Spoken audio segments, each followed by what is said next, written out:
Muy buen día, estimados estudiantes. En esta oportunidad, en seguimiento al curso de Lengua y Literatura, en la unidad número 3, continuaremos con los temas que estamos trabajando en clase, para lo cual se les agradece, ¿verdad?, por su participación en todas las clases que hemos estado teniendo. El día de hoy vamos a ver lo que es la estructura del sujeto.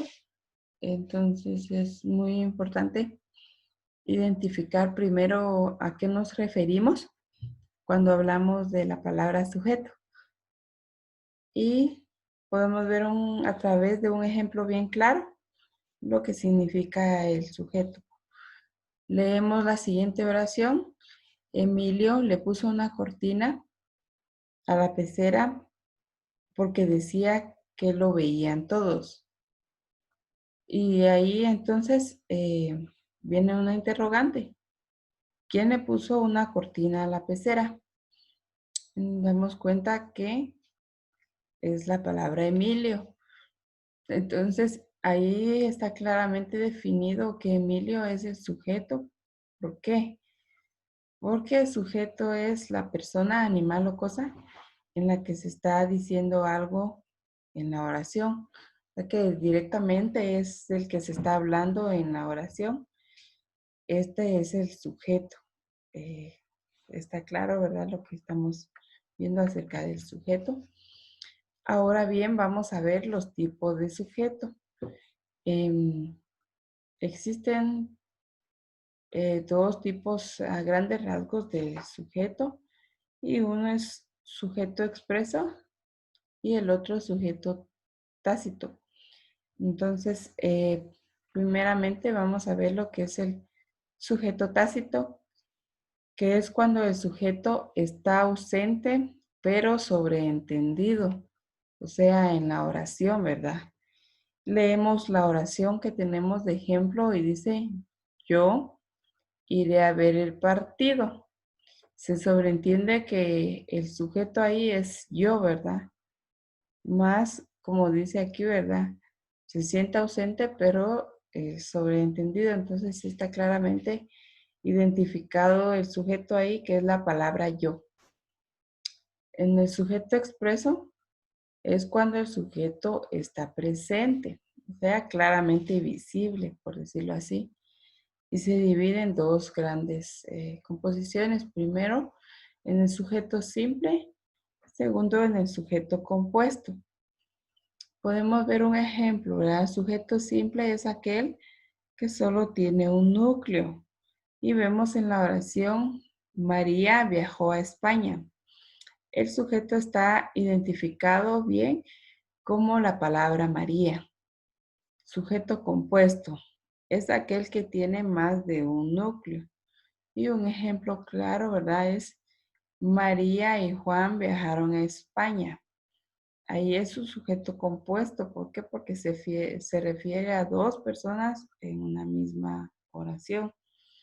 Entonces tenemos claramente, ¿verdad?, que lo que son los tipos de sujeto. E identificamos también, ¿verdad?, en qué consiste cada uno de ellos. Ahora bien, vamos a ver lo que es específicamente la estructura del sujeto. El sujeto, ¿verdad?, se divide en un núcleo, que es la palabra más importante del sujeto, y en modificadores. Los modificadores del sujeto pueden ser modificador directo y modificador indirecto. El modificador directo se une al núcleo sin usar enlaces. El modificador indirecto se une al núcleo con enlaces. Y vamos a ver también lo que es una posición que explica o especifica el significado del núcleo del sujeto, ¿verdad? Entonces, esto es así lo que es la estructura del sujeto. Como podemos darnos cuenta, ¿verdad? Los dos grandes componentes es el núcleo y sus modificadores. Pues son palabras claves para lograr entender lo que es la estructura del sujeto. Entonces, si nos damos cuenta, la estructura del sujeto está formado por un núcleo y por sus modificadores. Entonces, los núcleos pueden ser, si miramos, ¿verdad? Palabras que equivalen por su función a un sustantivo o también sustantivos comunes, propios, abstractos o concretos. Por ejemplo, ¿verdad? Los pronombres personales.